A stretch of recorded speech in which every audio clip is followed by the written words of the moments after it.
From Wish TV and the All Indiana Podcast Network, this is the News 8 Daily 8 Podcast, a Wish TV News 8 update. Hi, this is Hannah Mordo, and this is your News 8 Daily for Thursday, August 20th. We've had some rain overnight. We're in a weather alert because of that rain, and it's just so saturated outside. So here's Storm Track 8's Marcus Bailey. Not going to be an all morning long thing, though. We're at the very tail end of this rain. That's the good news here. I can tell you we don't have any active severe warnings currently. Now, we do have a flash flood warning for a good chunk of Putnam and then western Morgan County. This will go until, 9 o'clock this morning. Did have some pretty heavy rain there, but the good news is we're done with the rain there. In fact, we're almost done with the rain in the metro area, so we think we're only going to be alerting here probably for the next hour or so. Heavy rain right now from Newcastle to Rushville, down toward Decatur County, east of Greensburg. And then really the nasty part of this storm has cleared North Vernon, Seymour as well. It's heading toward Madison. And this is all moving down to the south and east. Not a lot back behind it, thankfully. Now, rainfall amounts, why we have those flash flood warnings? Well, radar estimates close to half a foot of rain in southwestern or northwestern portions of Morgan County there, just west of Mooresville. So possibly some flooding kind of in this zone here. 3 to 4 inches from Frankfort toward Lafayette. Pretty heavy rain from last night there. Thankfully, we're only about 1 to maybe 2.5 inches of rain from Muncie to Newcastle and some of those really hard hit areas. So that's the good news. Now, flood watch continues until 8 o'clock here for this morning. That's going to go for most of central Indiana.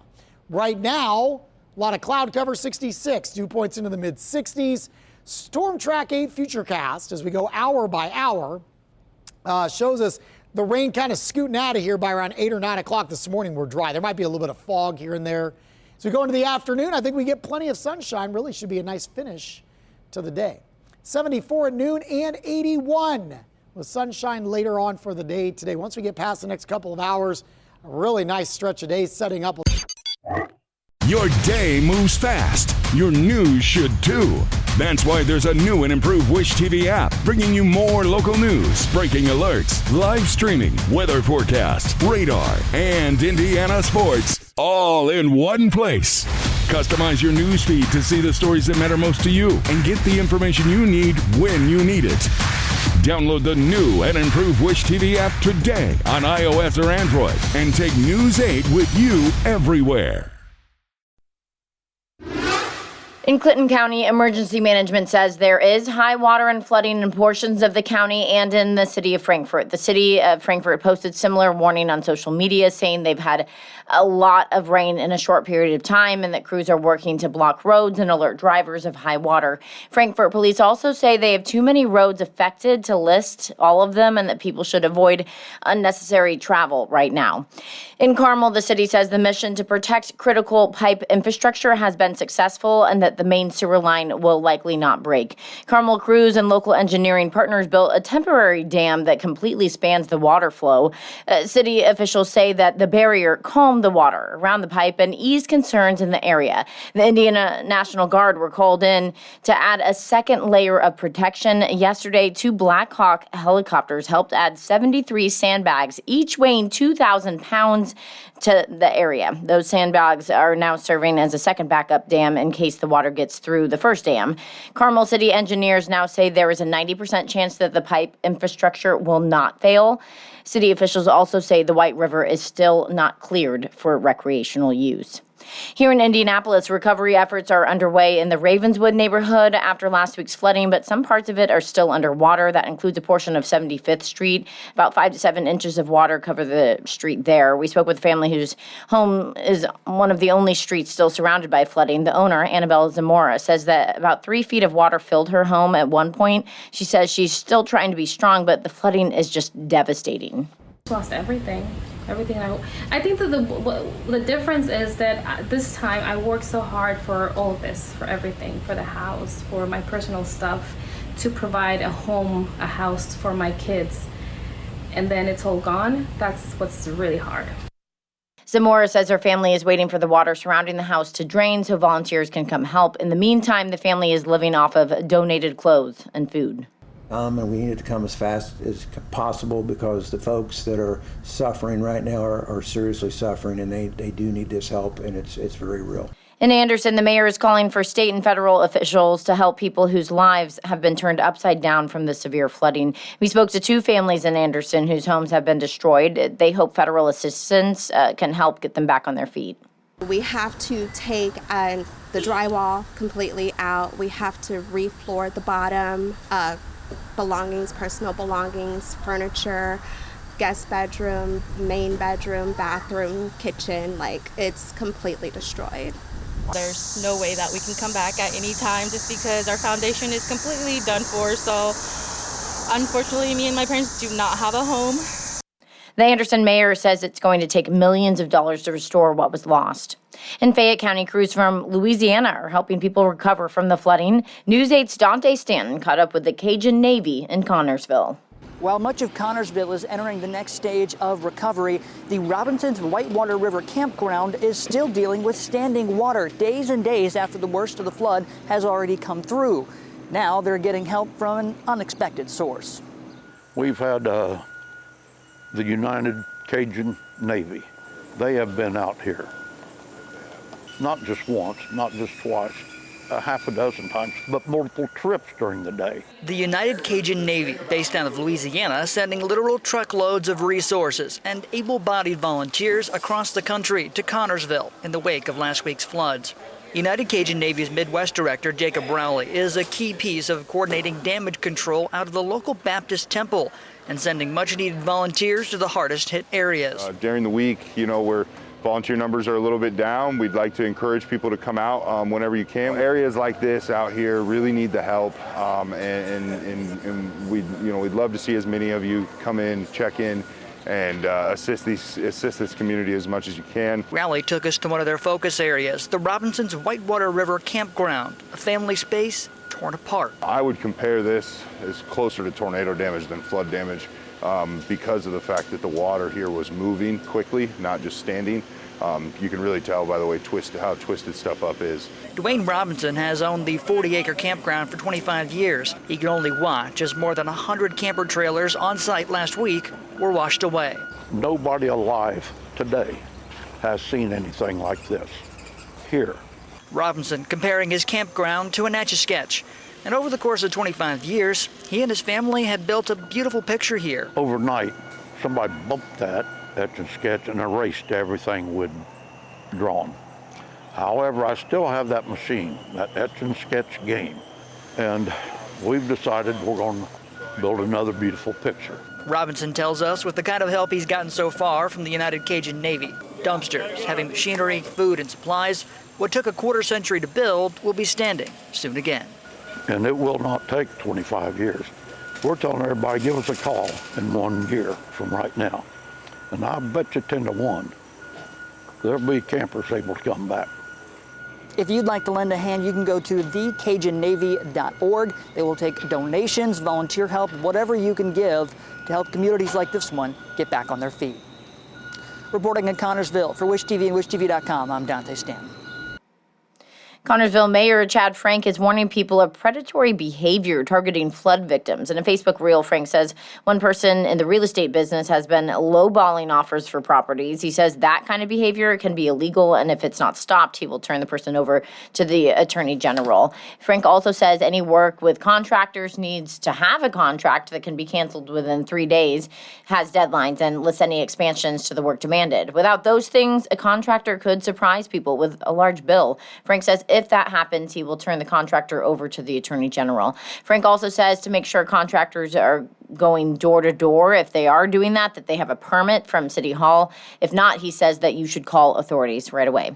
If you have had issues calling Indiana 211 to report flood damage, the state says wait times are now under a minute. The FSSA says it increased 211 staff to handle the extra call volume during this emergency. People can now call 211 to connect with resources and report storm damage, which the state then uses to direct assistance. Here in Indianapolis, there's now a pause on building data centers in the city. The Metropolitan Development Commission unanimously approved the data center moratorium yesterday. Tim Spears with Indiana's I-Team explains.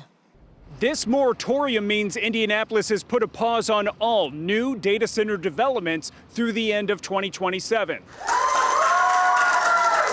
Applause from the audience after the 6-0 vote approving a data center moratorium. I feel a lot right now. Feel a sense of relief. This is 18 months in the making, but we also realize that this is essentially halftime. There's a lot of work to be done as far as getting good guardrails around these data center projects. The moratorium is part of a new zoning ordinance setting minimum standards for future data center developments, but the moratorium is meant to give the city time to consider stronger regulations. The City County Council has appropriated money for an outside study on potential regulations. We're looking at quite extensive regulations, and we're going to do a nationwide survey of what's out there already, talk to other experts. City County Council member Michael Paul Hart asked the Metropolitan Development Commission to vote against it. And effectively, what this is doing is putting a pause on it until there's a new city council in place. And so what you're going to run into, or what the city will run into in 2028, there will be a fresh batch of some counselors, and they're not going to be as educated as the counselors that we have now, but we're going to have... Hart was the lone council vote opposed to the moratorium, saying this could cause Indianapolis to miss out on projects. Just by saying no to everything is not a responsible thing to do. I think if we have a set of development standards in place, if we want to go more restrictive, we always can. One vocal opponent, cease and desist, sir, said the moratorium doesn't go far enough, because it still grandfathers 3 projects in development. Yeah, they make plenty of money, but at the expense of people's lives? No, the people's lives are more important than the businessman making money. There's been so much opposition to these data centers. Do you even think a year and a half and maybe some added regulations are going to address these kind of emotions over these developments? Time will tell. Our intent is to come to a rational, reasonable compromise, if you will, that protects the people but also protects the economic interests. Projects already in development are still moving forward. The Saby Data Center and the Metroblocks Data Center both will have tax abatements being considered by the Metropolitan Development Commission on September 16th. Reporting downtown, Tim Spears, Indiana's I-Team. State police are searching for a driver after a deadly hit and run on I-69 in Fishers. Troopers say someone hit and killed 36-year-old Gregory Christopher II on Tuesday night just south of the Campus Parkway exit. Investigators think Christopher was fixing a flat tire on the side of the road when a car hit him and the driver left the scene. Troopers believe Christopher was on the road for 45 minutes before calls came in. State police say they have leads in the hit and run. They ask anyone, though, with information to please contact state police or Crime Stoppers. The national debt is now more than a record $40 trillion. The U.S. passed the staggering milestone yesterday. It comes just 5 months after the U.S. hit a record $39 trillion of debt in March. And 5 months before that milestone, it reached a $38 trillion in debt marker in October. So experts say the debt is affecting Americans and their wallets by raising borrowing costs for things like mortgages and cars, creating more expensive goods and services too. Experts also say factors include decades of tax cuts and relief packages during the COVID-19 pandemic. Happening today, the man accused of trying to kill President Trump during the White House Correspondents' Dinner is set to be in court. Authorities say Cole Thomas Allen ran past Secret Service with loaded firearms and knives in April. They say he was trying to reach the president. Allen faces multiple charges, including attempted assassination of the president. His status hearing is set for 10 this morning. Royal news now. After spending the past 6 years living in the U.S., the Duke and Duchess of Sussex are heading back across the pond. John Lawrence reports. Prince Harry and Meghan are reportedly planning to return to a private residence outside of London later this month. Their children, 7-year-old Prince Archie and 5-year-old Princess Lilibet, are enrolled for classes in Britain this upcoming term, according to the British newspaper The Telegraph. He did talk about how brilliant the schools were in Britain. He also talked about he thought that the sense of community was really important. The couple fled from the United Kingdom to the U.S. in 2020 when they stepped back from the responsibilities linked to the crown. He won't be returning to his royal role, even if he wanted to. The King has made it very clear, and I'm sure that Prince William has made it even clearer that isn't an option. King Charles was made aware of the situation on Sunday. Insiders say the King's cancer diagnosis may have led the Sussexes to come back. When they were at Highgrove face to face, close up, I firmly believe that Harry saw changes in his father, and that helped kind of move the dial. While the King is reportedly happy that he'll be able to spend more time with his family, there still may be tensions between Harry and his elder brother. I think in William's head, he's just now set on the idea that it's him and Kate and the 3 kids that are now the future of the monarchy, and Harry has no part in that. I'm John Lawrence for Wish TV and WishTV.com. Sports now, the Colts and the Atlanta Falcons will have their second day of joint practices today ahead of their preseason game on Saturday. And all eyes are on the newest member of the team, Keenan Allen. Andrew Chernoff tells us more about the veteran wide receiver. Keenan Allen has a simple goal as he gets ready for his first season in Indy. Any way I can help the team, coming in ready to play, making sure I do what I do. The Colts signed the free agent wide receiver this week as Allen gets ready for his 14th season in the NFL. Yeah, definitely the right situation. Wanted to play, wasn't really stressed about it, but definitely wanted to play. And once this, came about, obviously, like I said, Shane, the relationship, the offense, I understand it well, so made it easy. Allen and Colts head coach Shane Steichen have known each other for a long time. The 6-time Pro Bowler played for the Chargers when Steichen was on the team's staff from 2014 through 2020. He's a genius in himself. He knows the game. He knows the ins and outs. And, like the way that he knows the game, I know the game as well. That's how I was kind of raised in the NFL world, learning that game. He's been productive every single year he's been in the league. And so, obviously, we want him to be productive again this year. He'll come in. Obviously, he's been in this system. He'll pick it up quickly.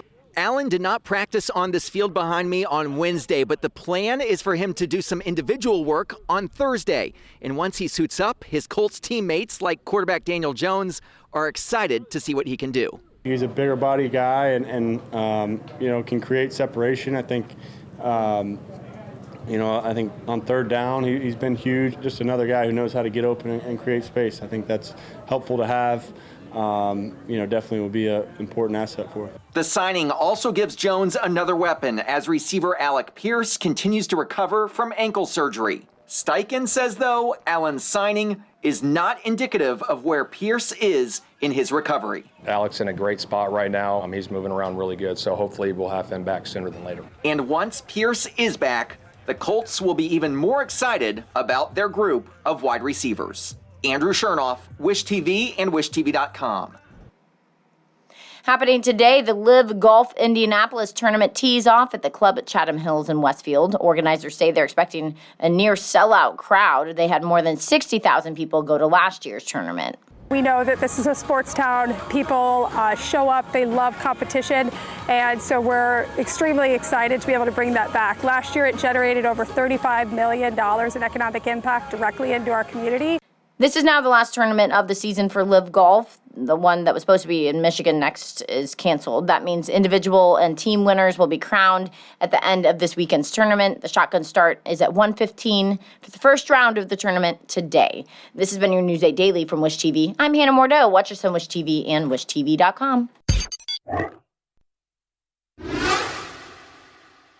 This is the News 8 Daily 8 podcast, a Wish TV News 8 update on demand. For even more, on demand and on the go, connect with Wish TV on Facebook at WishTV.com and on the free Wish TV mobile app. Thank you for listening, and be sure to like, subscribe, and follow this podcast for updates every weekday morning on the All Indiana Podcast Network and wherever you get your podcast.